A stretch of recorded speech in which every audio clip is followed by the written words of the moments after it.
여러분 안녕하십니까? 여러분 화폐금융론 제1장 화폐금융론이란 무엇인가 지난 시간에 이어가지고요 24페이지에 나와 있는 금융위기에 대해서 한번 살펴보도록 하겠습니다.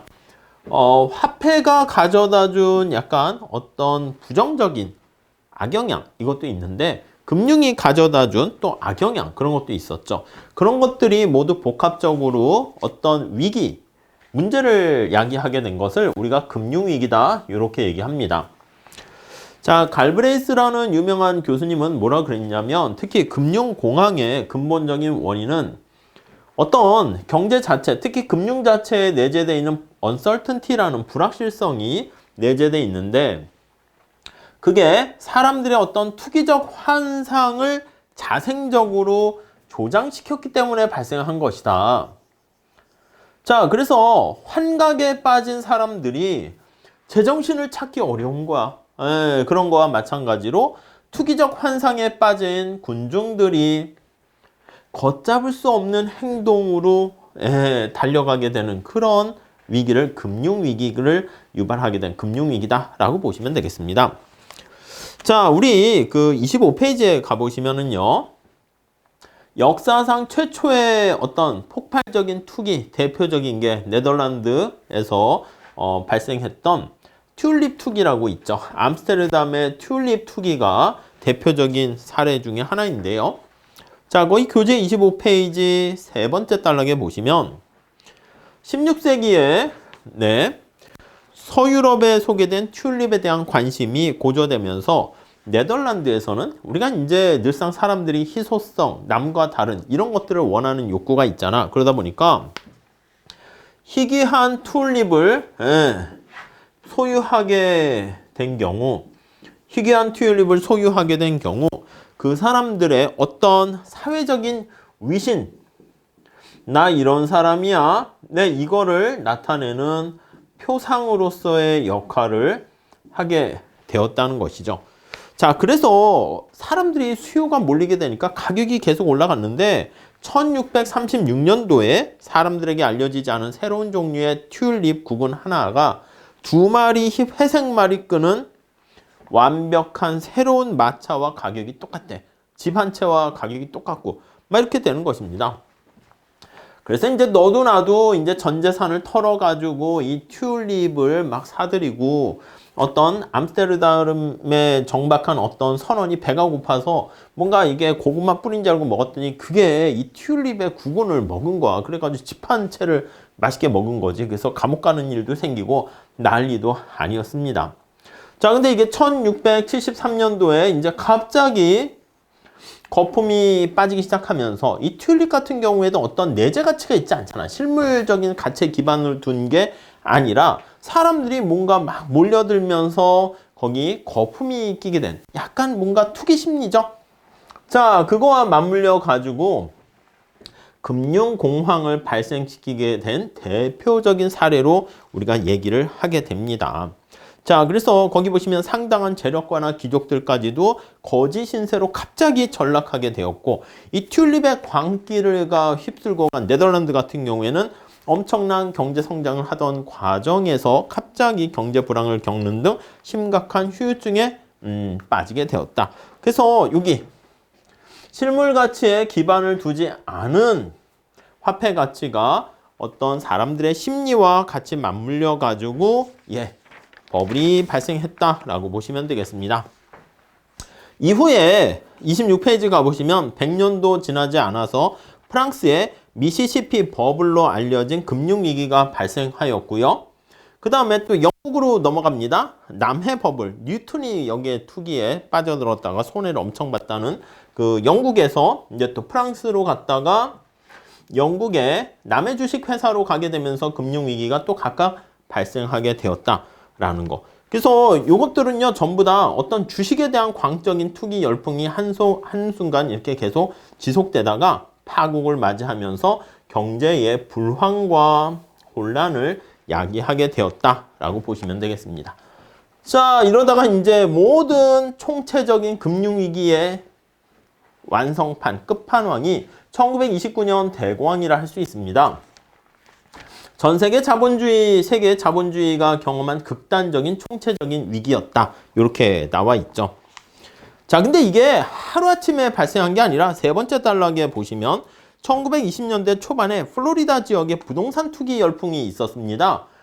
딴 데와는 달리 거기 나와 있는 것처럼 플로리다는 뉴욕이나 시카고와 비교해 봤을 때 사계절 내내 태양을 즐길 수 있는 뭐 경치도 아름답고 뭐 그렇죠. 그러다 보니까 대단히 매력적인 곳이었는데 매매 가격의 10%만 현금으로 주게 되면은 거기 나와 있는 집을 구입할 수가 있는 거야. 10억짜리 집을 뭐 1억 가지고 살 수가 있게 되었었던 거죠. 그러한 금융상품이 도입이 되자 사람들이 부동산 투기로 몰려들었어.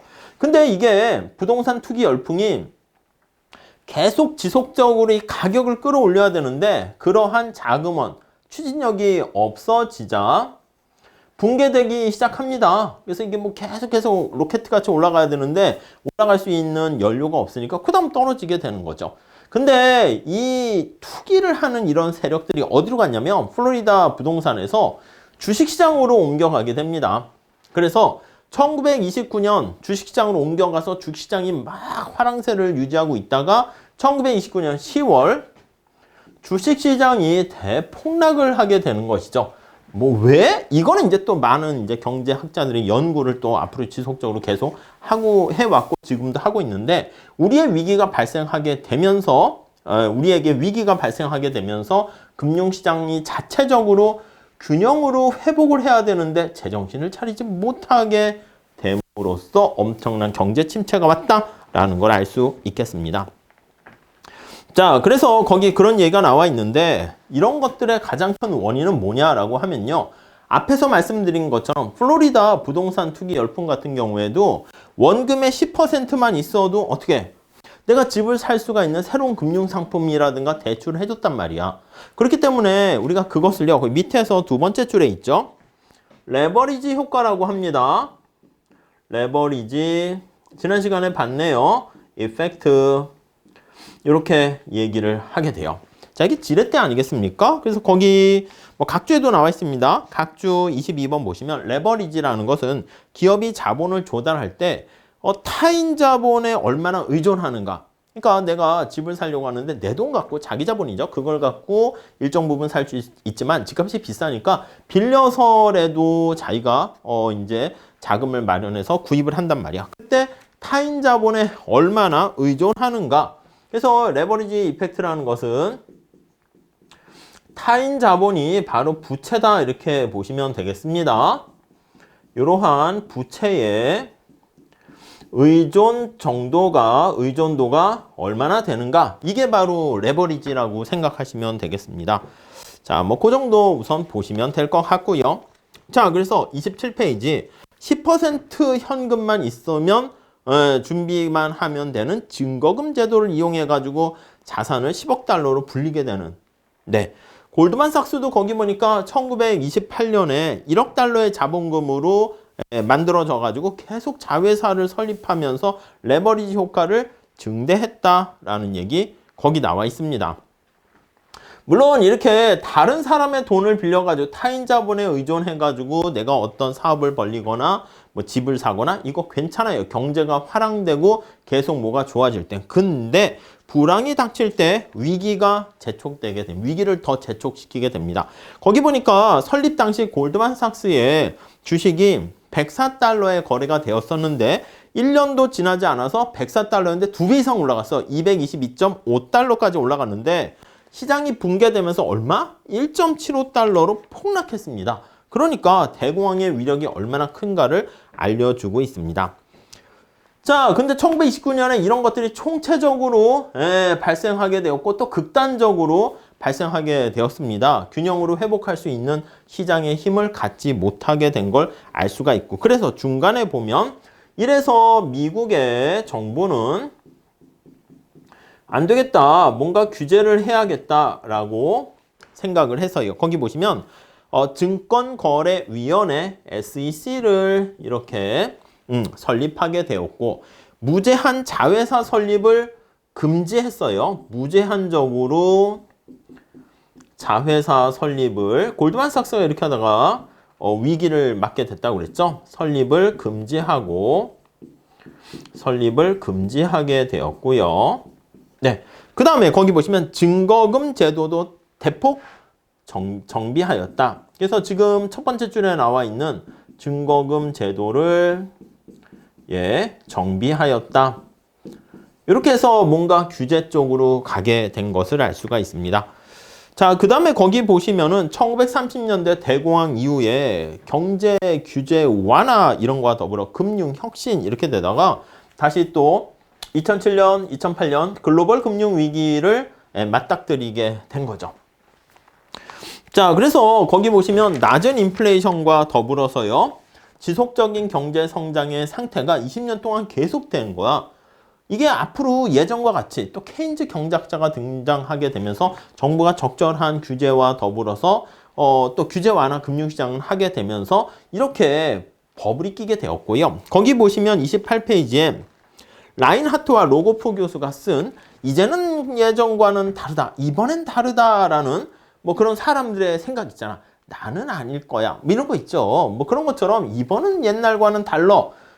그런 생각을 늘 하다가 사실은 뭐야, 이 지나친 낙관론이지. 뭐가 달라 똑같은 거지. 그래서 똑같은 버블의 역사를 반복하면서 인류가 뭔가 배우면서 깨달아 가야 되는데 그걸 계속 반복하고 있는 것을 알 수가 있습니다. 그래서 이 책에 뭐라고 얘기를 하고 있냐면 거기 나와 있는 것처럼 세 번째 줄에 역사적으로 신용의 붐이 발생하는 거야. 신용 붐이 발생하다가 자, 이게 이제 어떻게 연결이 됩니까? 부동산이나 주식 등의 어떤 자산의 가격에 거품이 껴요. 버블로 연결이 되고 이 버블이 계속 조성된 다음에 금융의 위기가 여기 있네요. 금융의 위기가 찾아오는 이러한 순환 과정이 이번에 다르다? 아니, 이번에도 똑같았다. 뭐 그렇게 많은 사례와 연구를 통해서 증거를 제시해 주고 있는 것이죠. 지난 800년 동안 단 한 번도 달랐던 적이 없었다 하고 그렇게 책에 나와 있죠. 2007년 금융위기도 마찬가지입니다. 똑같은 패턴으로 갖게 되었고 낮은 인플레이션과 지속적인 경제 성장이 가능하게 되면서 스타크와 왓슨 교수는 뭐라 그랬냐면 이 시기를 대완화기 이렇게 얘기합니다. 자, 그러다가 이때 또 역시 레버리지, 타인자본, 버블, 주택 버블, 금융시장의 저금리, 과잉 신용 등등 또 사람들의 금융 민간의 경제 주체, 가계와 기업은 물론 정책 당국도 뭔가 이 지속적인 대완화기의 어떤 행보에 거기 취해 있었습니다. 리스크에 둔감한 상태가 되어 있다가 갑작스럽게 퍽 하고 터지게 되는 것을 알 수가 있습니다. 자, 그래서 여기 보니까 금융위기, 글로벌 금융위기는 다양한 요인들이 절묘한 표현을 잘했습니다. 절묘한 조화를 이루면서 초래가 된 완벽한 폭풍우였다. 퍼펙트 스톰이라는 표현을 쓰게 되는 것이죠. 네, 이게 확 왔습니다. 자, 이 정도 보시면 될 것 같고요. 그 밑에 부록에 보시면 IMF 국제통화기금에서요, 금융위기를 다음과 같은 네 가지로 유형으로 구별해냈대요. 한번 볼게요. 자, 커런시 크라이시스에서 외환위기다라고 하면 어떤 투기적 자금의 공격에 의해서 어떤 한 나라의 외환이니까 화폐 가치가 이제 평가절하된 상황 또는 자국 화폐의 대외 가치를 지키기 위해서 당국이 그치, 원화 가치가 자꾸 떨어지게 되면 못 믿겠다 그러면 자꾸 돈이 빠져나가. 안 빠져나가게 하기 위해서 그걸 유지하려고 당국이 국내 이자를 지나치게 올리면서 보유 외환을 대량으로 방출하다가 나중에 버티지 못하고 두 손 드는 경우가 바로 외환 위기다라고 보시면 되겠습니다. 우리나라 1997년 우리나라뿐만 아니라 동아시아 멕시코 위기가 뭐 대표적인 것이라고 할 수가 있죠. 물론 이렇게 구별을 했는데 사실은 우리가 이 금융 위기가 다 같이 이제 섞여서 믹스돼서 오는 경우가 일반적이죠. 다음에 뱅킹 크라이시스 하면은 이제 은행의 위기다 이렇게 하면 다수의 은행이 실제로 도산해 버리는 겁니다. 뱅크런이라고 말씀을 드렸죠. 은행으로 모두들 달려가는 거야.